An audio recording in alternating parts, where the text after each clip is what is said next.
Previously on Retro Game Unboxing, I found a Arcade1up Space Invaders Taito 40th Anniversary cabinet at a landfill.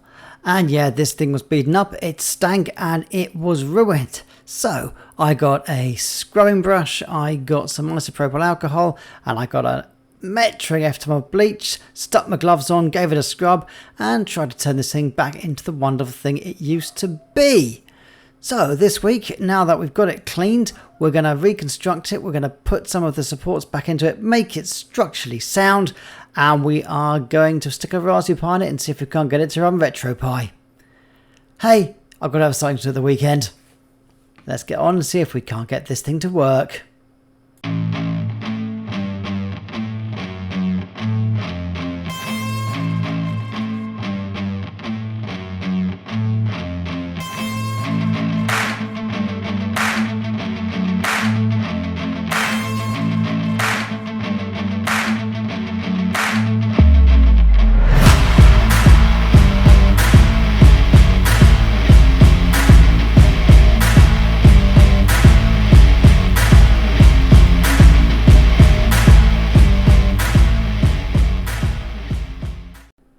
Right, with the cabinet partially reassembled and cleaned, let's jump in and see if we can't get this thing a little bit more stable. If you remember last time, the plastic cover on the control deck was a bit smashed in, but there's another version of it underneath which is nice and clean, so that's good. No, the thing which is really damaged on this one is the cover on the top and this piece underneath that holds the whole thing together. So I gave this a quick scrub, took all the disgusting dirt off it, and it's actually still a fairly serviceable piece of wood, even though it's got bits torn out of it where it's been dropped or it's been pushed over and all these screws have torn out. So what I'm going to do is I am going to basically put longer screws in and then basically drill them into the holes and just drill it all the way through so it's back secure and a more stable setup. So I've taken the glass off the front to make sure it doesn't get damaged, and yeah, here we go. So as you can see, yeah, the original screws, they're not going to work anymore because they've all been torn out, but longer screws should bore into the wood and make this thing a little bit more stable.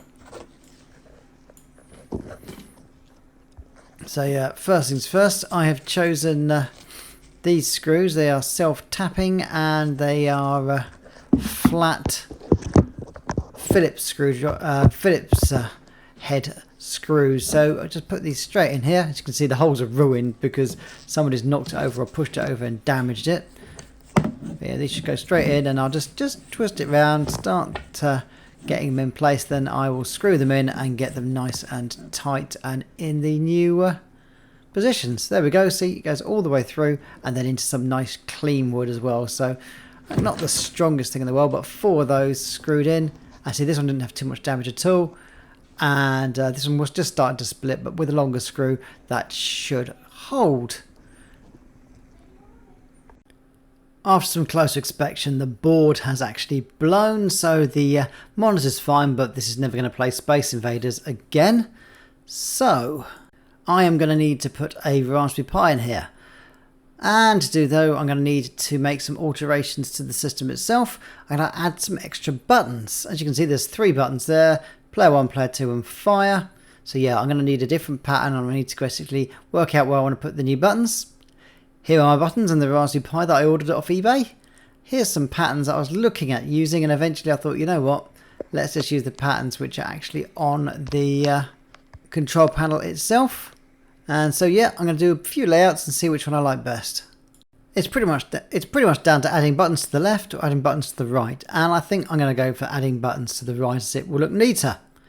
And here's the finished result. These went on quite nicely. I also made myself a DIY riser to make it slightly taller. Oh, it looks quite good. I also 3D printed some decals for the front, and now it's time to put in the monitor adapter. As the monitor breakout board is bare PCB, I do not want that touching directly onto the back of the monitor. I just made out of metal, and that's a conductible material.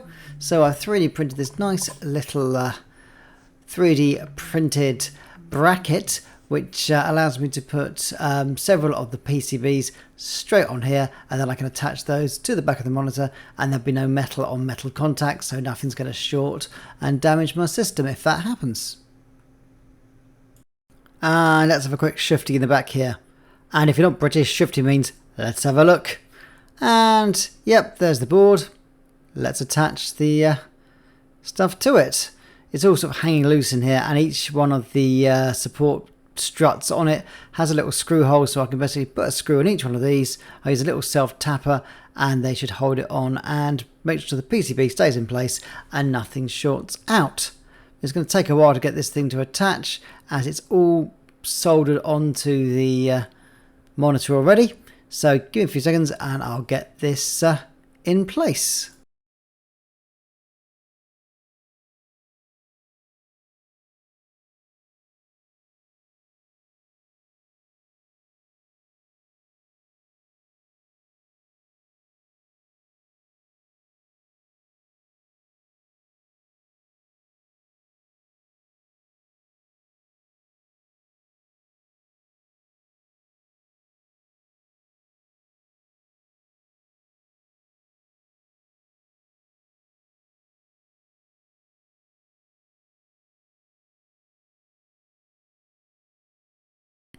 There we go, and that's that PCB in place, so that's not going to be shorting out anywhere. And I also printed one for the Raspberry Pi and got that all plugged in and connected. And I've installed a image on here by Scoomy and Hursty called Vertical Rise.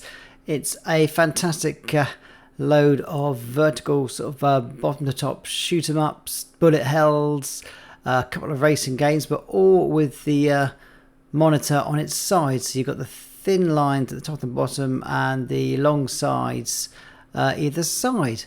And yeah, this is absolutely great image. You can find it at Arcade Punks, and yeah, you just type in search and you'll find that for your Raspberry Pi 4. And yeah, this is absolutely great. It looks beautiful. It's all lit up really lovely. The buttons have come up really well. I used a USB to Firewire connector to connect the Pi to a breakout box. It just allows you to plug in loads and loads of arcade buttons, turn them into a USB connection, and plug that into your Raspberry Pi. And yeah, that all fully works. Let's give you a quick demo of what this looks like.